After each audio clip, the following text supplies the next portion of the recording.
Okay, let's see if we're going live with our stream here. I turn my audio down here. And let's see here. I am live. Looks like I am live. We're testing this out here. I am streaming from my hotel room here in Las Vegas to give you guys a live Las Vegas NAB field report. I've never done this before, and I've always recorded and uploaded it. We're going to see how it's working. Hey Nate, how you doing? Nate Films Tutorials. How you doing? Aren't you in are you in an NAB here? Well, what we're going to do today is we're not going to do a live pubcast style talk. We're going to just kind of go through what my impressions of NAB are. And NAB, if you haven't familiar with, it's the National Association of Broadcasters, which is a television, radio, and any kind of broadcasting convention. And I've been coming here. I started coming here about 2003 or four, and it is hi from Brazil, hi Super Tech. And unfortunately, Nate, you're not here. But I'll kind of break down what's going on here in Las Vegas and what's this thing. I started going in about 2003 or so, 2004, and then the last couple of years I haven't been attending because of financial issues and just issues just having to keep me at home. But this year things came freed up a little bit, so I decided to make my return to the National Association of Broadcasters here in Las Vegas, Nevada. And I want to give you guys kind of an idea of what's going on. Oh, you can't see anything at all. Let's see. Well, we are doing a test here. I am running off the Caesars Resorts internet connection, and who knows if it's very good or not. I know the Stream Health says it's not. The internet can totally see you to stop use your encoder. So it is working, I think, but the upload time is very, very low. I think I got 3 megabits up, so it's not like we're in my studio and we're shooting off a really good stream. Here we're going to do with what we can here in the hotel room at I'm at Harrah's actually, which is one monorail stop down from the actual event. So as I've been saying, I've been coming here since 2003. So I've been going about 14 years, and took a couple years off, and then I'm returning this year. So every year or so. Every year NAB has kind of a theme. It's not necessarily an unofficial theme. It's kind of what's going on in technology. I remember back in the days when I first went, it was starting to move into HD. So HD was kind of like everybody's got HD. Everybody's talking about HD. Everybody's talking about acquisition HD and all that stuff. And then it became like 4K. 4K, everybody's talking about 4K. Then it became VR. VR was huge, and everyone was talking about VR. And now there's like one camera or two cameras out there on the floor that are VR. This year, I think it's more about automation. I think the most exciting things this year are having to do with machine learning, basically. How do machines use and or how do they what should I say? Get my slideshow ready here. But how machines, how we take our footage and put tags on it, put codes on it, and all that stuff. So I think that's one of the big things that coming out this year. 4K is kind of settled now, and we're all comfortable with 4K. And Sony's out there boasting their 8K. Of course, I'll show you a little bit about that in a sec. So let's go through a little bit about the slideshow. So I took some photos, and I'm using vMix right now in the hotel room to kind of broadcast to you guys. And of course, I'll answer any questions if you have. If you have any questions, tech questions, heck, we can talk movies in a little bit. But I do need to get going after a little bit because I skipped lunch and I'm a little hungry. Anyhow, so here we are. I'm just going to go right to it.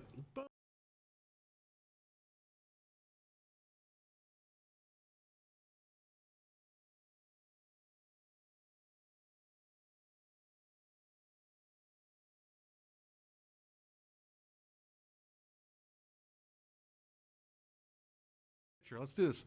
Boom. Hey, there I am. All right. So the next photo up here is, well, shoot, let's go back it up here. Calm down. All right. So there we are at the beginning at 10 o'clock in the morning. Everybody's getting ready to go into the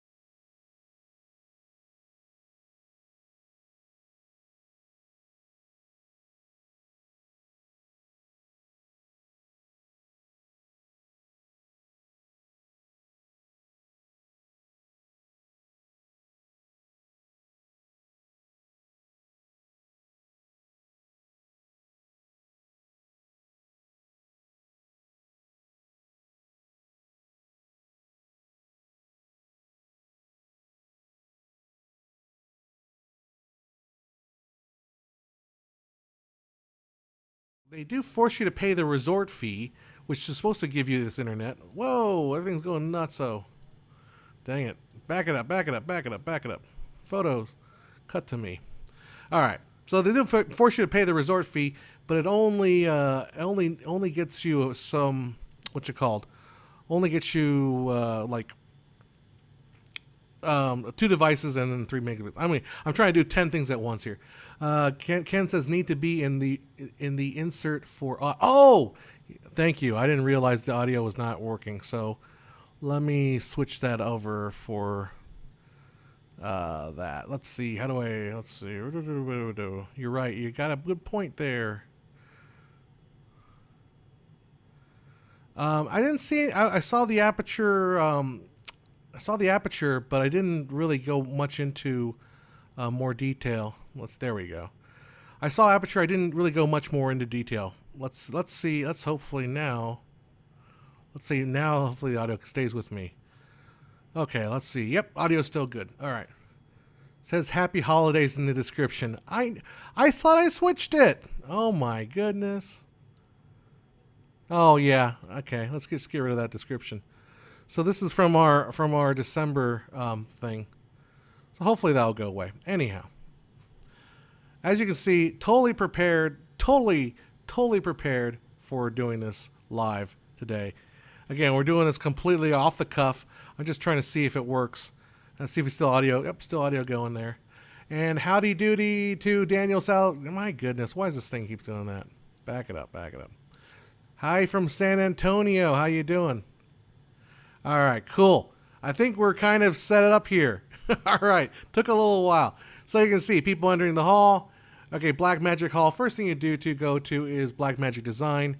And this is kind of the cool thing that I was seeing at Blackmagic was this new, I believe this, actually this is not the switcher, but they're the new Atom TV studio you can see right there. It's this kind of all-in-one box, and it has this, the traditional switcher style. I think that was pretty cool. Hello, Nikki Renvi. So this is I think this is new to the show. They don't have their cameras out as much in this particular year. Although here's the back of that that Atom switcher, so you can see it's a full blown switcher. It's like all in one package. So that looked kind of cool. And if I get rid of my myself in that shot, you can actually see there's the XLR inputs on that. All right, let's go back to me. And then here I'm just shooting a little bit. This is one of their many little scenarios they set up. Blackmagic tends to overly light their their little demonstration booths, and they're demonstrating the pocket camera here. And the guy on the right's operating a pocket camera, and the guy on the left is operating the new the Ursa Mini Pro 2. The Mini Pro 2 looked pretty promising, or the G2 version.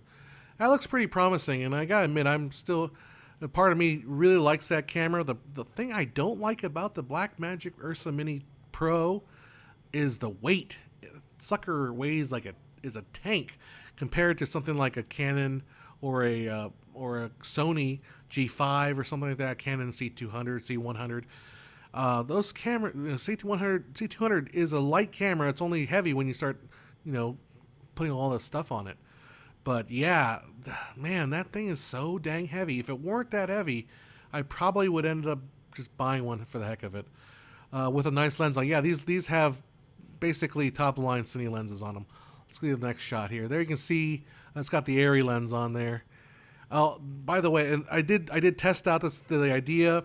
The theory. Let's go back to me here. I did a video on the Blackmagic Mini, the pocket camera, how the ISO and the dynamic range works. It also works on the same thing with the Ursa Mini. I noticed when I was doing the highlight different issues. NAB seems disappointing this year. Yeah, I kind of agree. Nothing really that exciting going on, but it's not. And some people seem to be missing this year. But we'll go through some more details. But it is not as exciting. It's like super exciting this year, and the parties aren't so good, or at least not so numerous. Anyhow, are you going to make episodes of the studios and spin-off called the networks? Oh, that'd be kind of cool, about the history of the big three and the history of the cable over the air satellite tel. You know what's funny is the studios end up becoming networks and buying networks. So there's going to be more videos of the studio. So, all right, let's go back and jump back into... Let's see if I can do this without screwing myself over. Nope, doesn't work that way. This dang thing. All right, I need to work out my vMix. Okay. All right. So, anyways, here's people messing with the camera. Blah blah blah. That's fun. All right, over at the G-Tech raid here, I found ourselves really good. The G-Tech's making a brand new coffee holder. This is a 64 terabyte. 64 terabyte. Yeah, coffee server, or it's a video server / coffee holder. Works really, really great. Unfortunately, they only have it designed for one single cup of latte at this point, but look in the future, look in Q3, probably 2020, they're going to offer more and more coffee cup holders in their line of software. Sorry, that was a joke, obviously. Terrible, John. All right. Checked out Adobe's line. Hey, my friend, I know of him. He probably doesn't know of me very much. Jason Levine at Adobe, the Adobe evangelist, talking about Adobe Audition. They've got this new algorithm called D-Reverb, which I know eliminating reverb has always been something that has absolutely kind of has totally it's just hard to do. And there's some very expensive plugins out there to remove reverb from video, and we'll see. Audition just has released a brand new reverb release, D-Reverb, so you should probably check that out if you are an Adobe user like myself. Also, they demonstrated the one that's making the big news right now, which is the auto heal brush in After Effects. So that's interesting.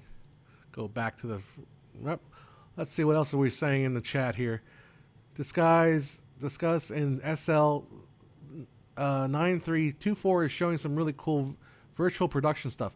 Yeah, the virtual production's been around for a while, so it's they always show it on the show floor, so it's always really interesting. Here's my buddy's vMix. In fact, I'm using vMix right now, so I just said hi to the folks at vMix there. And then here's Facebook. As you can see, if you look further back in the corner, right underneath the logo Facebook, there are people there having a political discussion. And again, very, very heated. Of course, this is just like one big giant hellhole in the side of NAB. Okay, I'm just joking. Question from Jason asks, Fade to any talk so far on H.265? Several devices in NAB are offering more hardware-based work on H.265. Is getting more and more commonplace and more streamlined. So definitely, you're definitely starting to see more of that coming out. It is right now still very brand new technology. Fusion from BMD. I did not hang around the BMD long enough to really see stuff about Fusion, although they are I totally skipped this point, but DaVinci Resolve is now at version 16. And I am a Premiere Pro user, and I have been very, very frustrated every time I open up DaVinci Resolve because I don't understand what the heck I'm doing with that program. But I think with 16, maybe, I saw a little bit of it, and I thought, well, the editing looks a little bit better now. So I might be definitely looking more into learning at least how to do Resolve, even if it's just a matter of using it for creating, like syncs and all that stuff. Because frankly, it's easier to do it in Resolve than it is in Premiere. Jason Briggs asked, anything from DJI or Osmo? I didn't see DJI on this. They might have been there. I did not see them. I was looking for it. And remember, again, we were talking earlier. We were talking about how every year has like an unofficial theme, like a technological theme. And one year it was drones, and everybody was talking about drones. They had a drone zone, right? This year there's no drone zone, and I was looking for it because I got back into drones, which is kind of like the story of my professional career. Is basically I get into technology as soon as everyone else is tired of it. That is what I do, apparently. All right, back up to my little My little I didn't see the Airy Mini LF there. Again, I saw Airy there, but I didn't really see that much. Skillshare for learning Resolve and considering Adobe SpeedGrade. SpeedGrade I think is dead. So I don't think you should be considering SpeedGrade anymore because I don't think they support it anymore. My hair has gone crazy, isn't it? That's all right. Cinema 4D. I did not. I saw them there. It wasn't on my real list because I'm a 3D Studio Max, and again, there's so many softwares for me to learn, and I'm happy if I know how to use a little bit of 3D Studio Max. I'm happy right now. All right, let me show you some more stuff from my little photo excursion here. All right, there's Facebook. Here's a poor little cameraman. That's how we all really feel after a day at NAB. Killing me, Smalls. That's right, killing me, Smalls. And then I wanted to show you this. This is probably the coolest thing I saw here, was this little car mock-up. So I've got some video of it over here. I can pull up here. So let's pull this one up here. So you can see, basically, they're replacing rear projection with LED screens. And they got LED screens on all three sides of the car and the fourth side above the car. So let's take a look at this little video clip. So I think you can still hear me. Yeah, there you can still hear me. So a little bit of the video. Oh, here's another little clip here. So you can see the guys driving in the car itself. That's an Alexa they're shooting there. So I was asking them about how they did this, and basically they're shooting 24 frames a second, but the background's being presented at 48, so you don't have any sync issues. But here, let's just watch that again. So you can see a little bit of. I thought that was really cool. I mean, you're getting every realistic detail. The only thing that's missing is the car bouncing around, which you just have a few like grips on each side, just bouncing the dang anything around. So anyhow, I thought that was cool. I just like that kind of practicality of LEDs. So I mean, LED screens, if they ever come down in cost, especially when you build something like that. I mean, right now, I think I was pricing is like I can have those things are like $2,000 for like a 3 foot by 3 foot. Or maybe not even 3 foot, like 2 foot by 2 foot screen is like $2,000. So still kind of out of the price range for your average user, but maybe at least maybe for rental, right? All right. Nuke says just dropping by, say thanks. Oh, thank you, man. Thank you for watching this stuff. It's good that people actually bother watching the kind of weird stuff we put out. All right, let's see here. So we got that shot.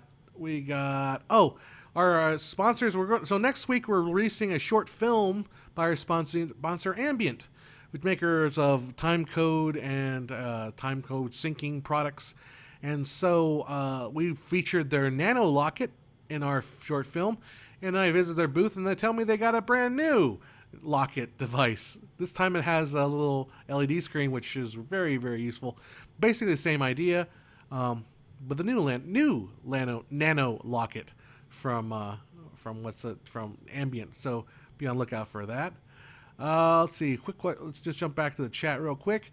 And MOEP3, have you been to the Zcam booth? I don't think I saw Zcam. I may have. I walked the south and central floors, pretty much all of them.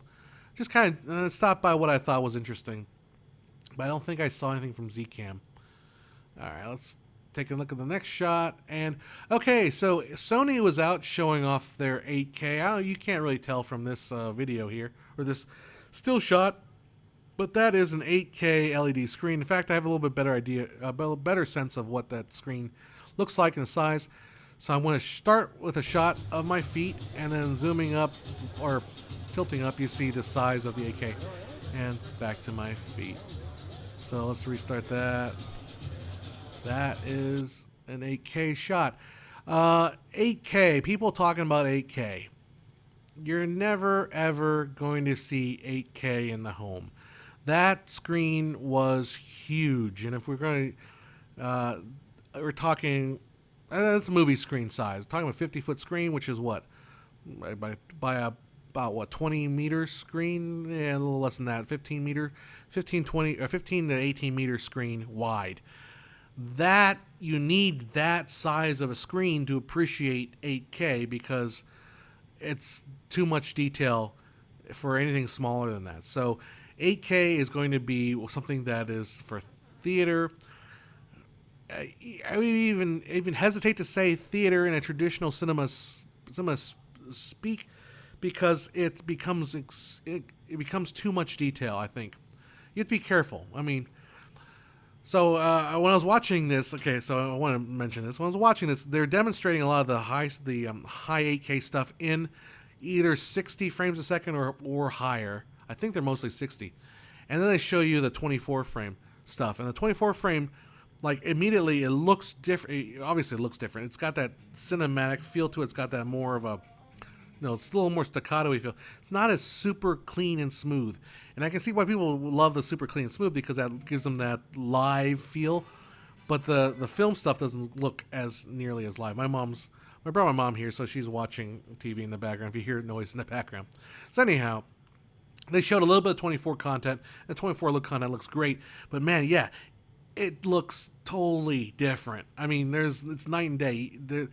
That's the film look, and then the video look is all the live stuff that they're showing off in the slideshow. Anyhow, real quick, back to my slideshow, and we got one more photo, and there it is. I was at the Canon booth, and they got a nice shot of a camera just cut straight down in half. One video I want to show you guys real quick here while we're at it. On the NAB floor is, because there's a lot of technology. There's a lot of technology, but there's a lot of beauty. And here's a little ballet conducted by two robotic cameras that are basically having a romantic little dance. I think that's really sweet and pretty. I mean, you can just see the romance between the two of those guys. Just totally. It's like get a room, guys. It's Vegas. Come on. Anyhow, all right. So that is a kind of a breakdown on what happened at NAB. We can answer some questions here. Hey man, Benny Haphold. Apologize for mispronouncing names. The text is very small, and I'm also known for butchering names. So, Benny Haploid, I believe. 2, hey man, we watched your video on ADR in my audio class today. Oh, great! I saw some teachers and shook some hands with teachers that were on the floor today, saying we use your videos in our classroom. So, yeah, the ADR video is good. Just make sure that when you do ADR that you don't pan the dialogue like I did, and then everybody on YouTube will like jump in the comments and complain and tell you how stupid you are for panning the dialogue. So don't do that like I did. Okay. Have you seen anything about the Sharp 8K camera or heard of it? No, I have not heard of it. I think Sharp was there. I didn't. Sharp is not on my list, my radar as far as like noticing, as far as just like following stuff, because they're not known to make a lot of cameras anymore. They used to, or did they ever? Or they just made a bunch of TVs. All right. How do you like the new Media Composer UI? I don't know. I'm not an Avid user. I am a Premiere Pro user, so I'm just hoping that Premiere Pro steps up their game a little bit, brings us a few more features. And Francisco Garcia says, hello from Spain. Hello, Francisco. Hi, how you doing? So anyhow, that is my kind of takedown on all that is going on with NAB so far. And yeah, I really wanted to test out how the internet in a hotel room would survive under these circumstances, and I think it seemed to be pretty good. I'm pretty impressed with what's going on here. So anyhow, we see we've got 37 folks in the queue. All right, great. So yeah, any other questions or anything that you guys want to talk about? A few minutes here. So the Techno Post says, I'm actually really interested to see the somewhat quiet drop of new firmware for the Kinfinity Terra 4K and the Kinfinity for 4K 120p. Kinfinity is one of those folks that I don't believe they're here at NAB, but they are quietly doing their thing and changing some perspectives. I would love to see. I'd love to get my hands on. Honestly, I'd love to get my hands on a Kinfinity Terra 4K. Although, I obviously love talking tech. I obviously love technology. I obviously love playing with toys. But there is a burnout when you go to NAB and places like this, when it's just like there is so much okay, well, first there is so much to learn. So I know going through the Adobe booth, I'm like, I need to learn this character animator because that looks cool. That looks like fun, and I'd love to do like it'd be kind of fun to do like a Twitch channel with a little animated John or something. You know, instead of a webcam, just an animated John in the corner. I'd love to learn that. You know, looking at Cinema 4D, I'd love to learn that again. You know, pick that up. All this stuff, I'd love to sit down and actually learn it. But then I also have projects that I want to do. Like we talked earlier about the new studios. Like I've got to work on Fox, the history of Fox, because they're in the news and we need to they're quietly being put to rest. We need to talk about Fox. We need to talk about United Artists. There are a few videos I have in line for future Filmmaker IQ Bits videos. There's another course I want to do on blending modes. We can get into lighting because I think I've dealt a lot with lenses lately, or at least lenses and dynamic range. I feel like I've kind of gone through that scope. Let's go to the other end, which is lighting. Talk about 3-point lighting, obviously, but 3-point lighting from how I perceive it, how I think of 3-point lighting. So there's a lot to do, but there's not enough time to do it all. I need to redo the site. And, oh my goodness, it's all crazy. Philip Bloom, of course, was my source because he seems to have the back channels. Yeah, they always give him stuff. I think it was there too at the Atomos thing. Francisco Garcia says, I am an amateur. I have a D7 7200 and I want to buy a new DSLR for video. Which camera would you buy under 1,500 euro? I'm not a very big fan of DSLRs for video or for movie making. I just don't like, I don't like DSLR form factors and the thought process behind them. Well, however, I understand that I understand that's just what is within a lot of means of people. You know, I'm not crazy about the Blackmagic Pocket Cinema 4K, although there's a lot to like about that camera. So that's a camera I would consider. Look at Panasonic's GH5 series. I'm not a Panasonic guy, but I hear people just going nuts about them. So that's another camera worth looking at. You know, at this point, I think Canon's saying, if you want to shoot movies, shoot with our cinema line. Don't shoot with our DSLRs. So I think this is kind of an end of the road for Canon as far as the DSLR market. It's looking to Sony. I think Sony would be another option. Under 1,500 euro, though, I'm not sure which of those would fall under that line. So anyhow, there's a little bit. But I would probably, if your price is there, I would probably be looking at Blackmagic. I think their pocket camera might be a very good fit for you. And of course, gives you some. You can adapt your already. If you're using the D700, 7200, you've got the Nikon stuff, so you should be able to adapt just fine for that. Love your Techno Post. Love your videos. They're some of the most interesting, well-posed teaching content. Thank you so much on the web. Sharon, hey, I'm from Tunisia. 109 Tunisia. Thank you for what you do, and we ask you translation. Okay, can I add a translation in the French or in the? Is it French language? I have been really behind on community translations. I don't actually have the ability to. I can't translate it myself. It is a cost for us if we were to translate it. But if you guys that speak are bilingual and you want to translate, feel free to go to YouTube and do the community translations, and we will approve them. As long as they don't say something weird like, "Hi, my name is John and I'm a big ugly dork." Well, I don't know. Maybe I might approve it. Who never knows. So yeah, Canon Sumri Prime. Oh, Canon Sumri Primes. Sumir. Yeah, I saw a little bit of that. I didn't spend much time on the lenses. I saw Cook lenses there. I saw I think called Infinity lenses.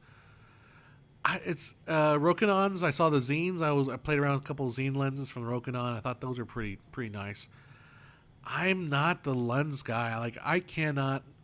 I'm sure if I sat down and really worked at it, I could probably tell differences between lenses. But I have a very, very hard time distinguishing one set of lenses from another set of lenses. It's pretty tricky. All right. Please do more in lighting. Yeah, we should probably spend some time on it. I know it's time consuming, but I'm patient, and yeah, lighting would be awesome. Technopost, if you can squeeze into GH5, do it. Yeah, that's what I'm here.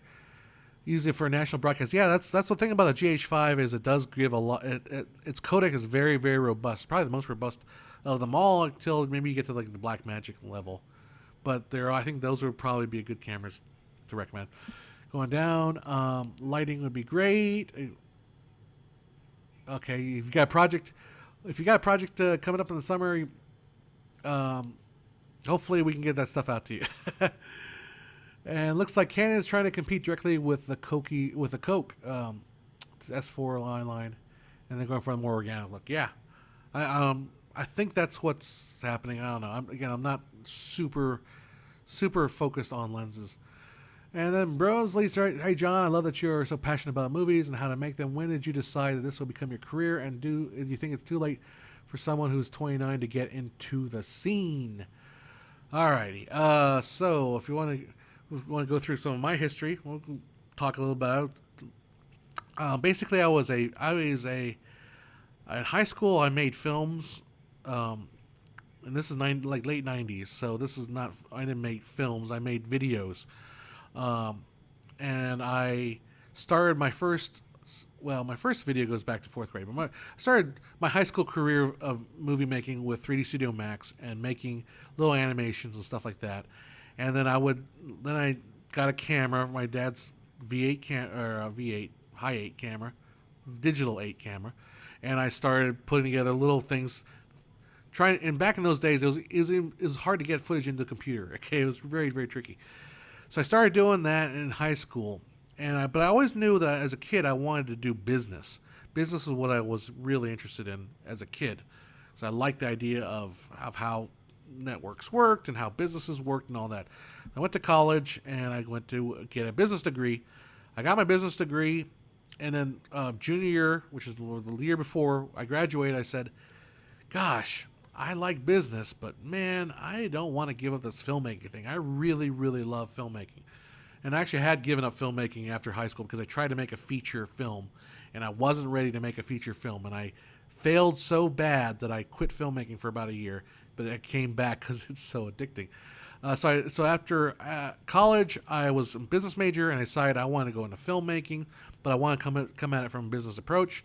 I went to my school counselor. They said, okay, get an internship. I got an internship at a cable company doing commercials with a couple guys. We'd make these little mom-pop commercials. Did that for about a year before I was fired.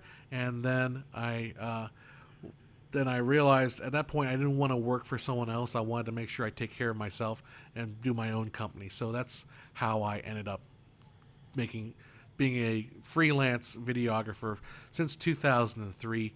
So like I said, I shot videotape, DV videotape up till about 2008. Then we switched over to S by S cards, and then SD cards and so forth. Anyhow, so that's my history. Long story short. Anyhow, so bit by the filmmaking bug. Yep. Filmmaking is in my blood now. I can't imagine doing anything else really. If I went back to school, got like an MBA or something, and did like finance, I would end up doing.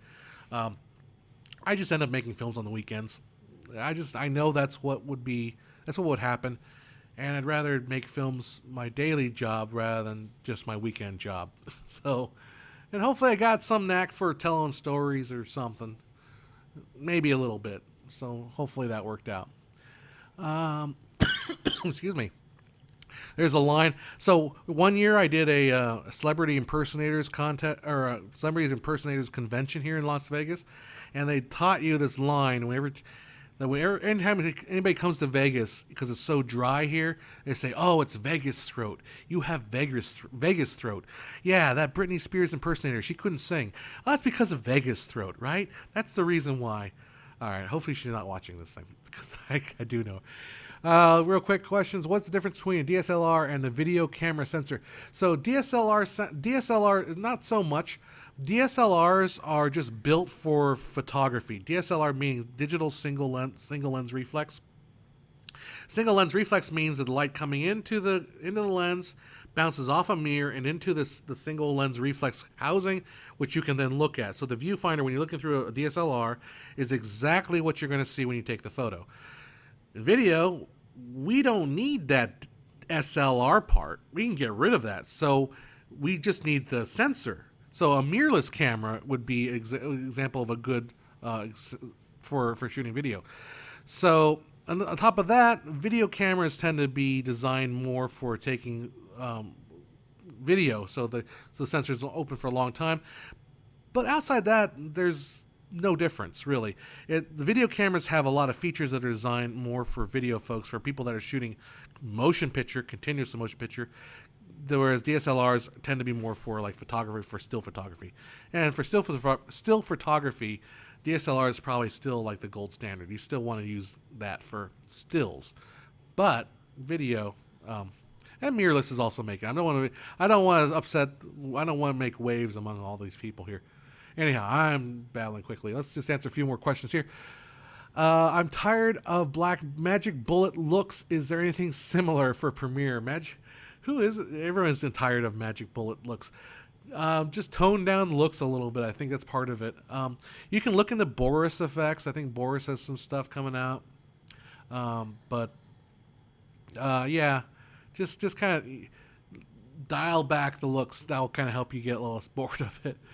And my story reminds me of Austin McConnell.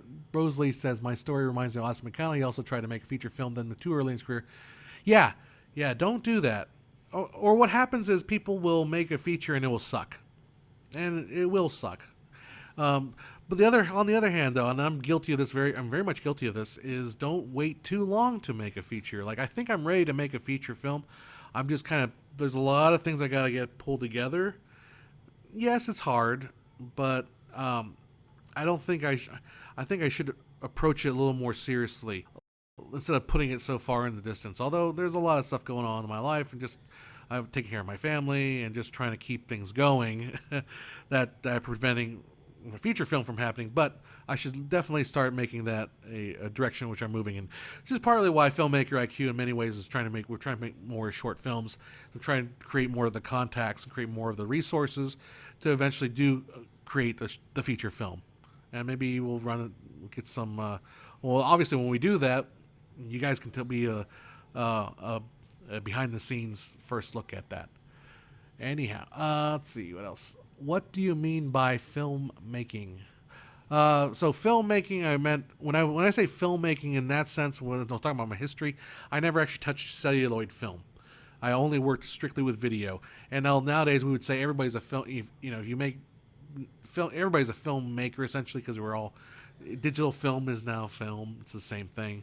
Back then, video and film was a much bigger divide between the two, much bigger divide. So the next question was, Technopost, after it comes down to sensor size. Yeah, sensor size is another example. Aspect can be a large sensor, it can be pixel size. Yeah. It was in the past too. So like in the past, video cameras were measured in inches. So you have a 1/2 inch sensor or a 1/3 inch sensor. 1/3 inch sensor would be your consumer cameras. But nowadays, it's all kind of getting all blurry. It's all blurry. And then what Canon folks told me, or Sony folks told me, was that it's the still guys are learning from the video guys how to create their sensors. So the video side actually is the technology is helping the photo side out. All right. And PB Vlog says, love your work. Thanks for your style. It's not the gear, but how you use it. Yeah, so that's why I get tired. NAB kind of tires me out because there's way too much gear sometimes. So, and then hi, Ackerman, Sharma, what's going on? We're just hanging out and talking a little bit about gear. And Lex Peck says, my next feature film should be a collaboration from your YouTube community involved somehow. Love to. We should talk. Let's see if you guys have skills and things you want to show or do. Maybe we should get together and make something. So, and Matt Smart's Murto photo, love you, man. Or want to tell you, love you, man.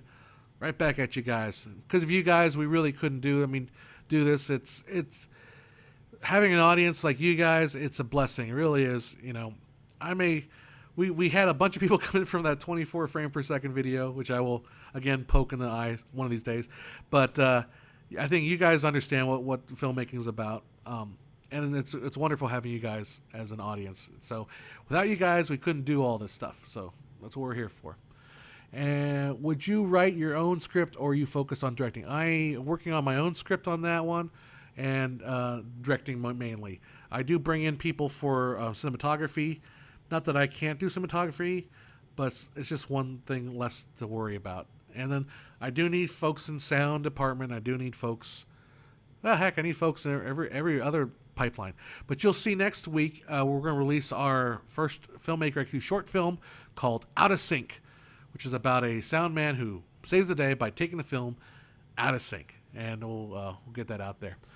All right. I need to upgrade my camera from a Canon 1300D to I'm done with beginner shy. What do you need? Say I need to upgrade to. We talked about, I think the Blackmagic might be a good option. If you're moving up from the Canon DSLR, would be the Canon C100. I think you would be most comfortable with the C100. That's a good place, a good entry place to go. Again, like you can venture into Blackmagic territory. Know that things a little bit are not as nice. I think a little more. Just to my thoughts is that Blackmagic's image is a little less polished out of the camera than the Canon. Canon's image comes out of the camera and it's almost done. It's gorgeous. The skin tones are lovely. I don't care what anybody says. Canon has good color science. The people say that Blackmagic, I think it's better than Blackmagic's, but Blackmagic is also very good. So I think C100 is probably a good option for you on that. Let's see. Actually interested. Tech Post, actually an interesting thought for a video. Would a continuation of your discussion on color, looking at how color grading has evolved. Yeah, that'd be an interesting point. It's fascinating too because color has evolved in ways that are they're kind of hard to track. But yeah, that'd be an interesting thing. I think the problem with color grading, people, and I'm kind of going on a soapbox here, is people forget that color starts at art direction. So color happens in pre-production. You don't wait till post-production to decide on the look of the film. You want to have that decided at the beginning. So you want to build your sets. You want to fill your sets up with the right colors. Your costumes, your lighting that stuff has to be decided in pre-production. You don't wait till post to make color decisions. So anyhow, I would love to probably take another whack at color because I think I'd like to go a little bit further into detail. When I made those videos, I wasn't as detail-minded as I am today. So maybe a good time to go back to that. TM asks any thoughts on the Confinity brand. We just talked about a while ago. They're quietly making inroads, and just keep an eye on what they're doing. Just keep an eye until they become a little more mainstream, I guess. Peak, what camera would you choose to shoot your feature? It'd probably be the one I own, which is this Canon C200, because I own it, and I bought it. I bought it after judging 3 cameras. You can see a video on my on YouTube on how I chose that camera. I basically rented that camera. I rented the Ursa Mini Pro, and I rented the Sony G5. And out of all those cameras, the Canon C200 that was the right camera of all. Of all the cameras, that ticked the right number of boxes. Now, the only thing it's missing is an in-between codec between RAW and the MP4. Well, the MP4 and the XAVC is still very good. I'm not going to completely crap on it, but it's not the RAW. And somewhere in between there, if it just had a codec somewhere in between, it'd be my perfect camera, at least for the time being. Okay, and let's see. Ahmed, I have to go. I have my school. Bye. Sorry if I missed you, but thank you. We'll see you guys later. It's gotten so technical now with the other different standards that even us techies have to complete complex. Yeah, it's even explaining like dynamic range and ISO and all that stuff becomes a nightmare because people are saying, "Oh, this camera doesn't do it this way." Well, yes. Let's all get on the same page about the basics, and then we can realize that every camera is going to do something a little different and something a little different. So yeah, understanding the new standards like Rex 2020 P3, yep, and what was it IQ, HQ, not filmmaker, that's filmmaker IQ. Or was it HQ, all the PQs and all those nonsense of HDR. Anyhow, top 5 books on movies. I'm not. That's gonna take a while for me to get to that one. The range video was very thorough. Thank you. All right. Well, thanks guys for hanging out. We've been chatting for I think about half an hour here. Let's see. What are we at now? Oh, 45 minutes. Okay. Well, thanks guys for hanging out. Next week we are going to release our ambient short film. That's an 8-minute short film. It's called Out of Sync. I think I described it about a few minutes ago. And it's going to be immediately followed with a making of, which I talk about how we conceived the idea for the script, how we casted the short film, how we shot it. We shot it at YouTube Space. How we got dinged because we went late. Don't do that. Don't piss YouTube off. So how we got a YouTube strike. It was a YouTube Space strike. So don't be late with your stuff. How I edited it. It's kind of special effects heavy, so a little bit about special effects and how I created all that stuff. And it was color graded by my friend Chris, who I think I don't think I'll talk much about that part. Sound editing, all that stuff from start to finish. It's an 8-minute short, but I spent 25 minutes talking to you about how the whole thing created. So it's a long explanation for how a short film came to be. And our goal this year, and I say this year even though it's already April, is to create more short films and more stuff like that, create more behind the scenes. You can see how all this process comes together, how we apply all the theory, all the concepts that we talk about in our other videos into making a short film. A few more questions here before I go. When are you going to make more episodes of the studios? That's coming up real soon. I know that's becoming popular all of a sudden now.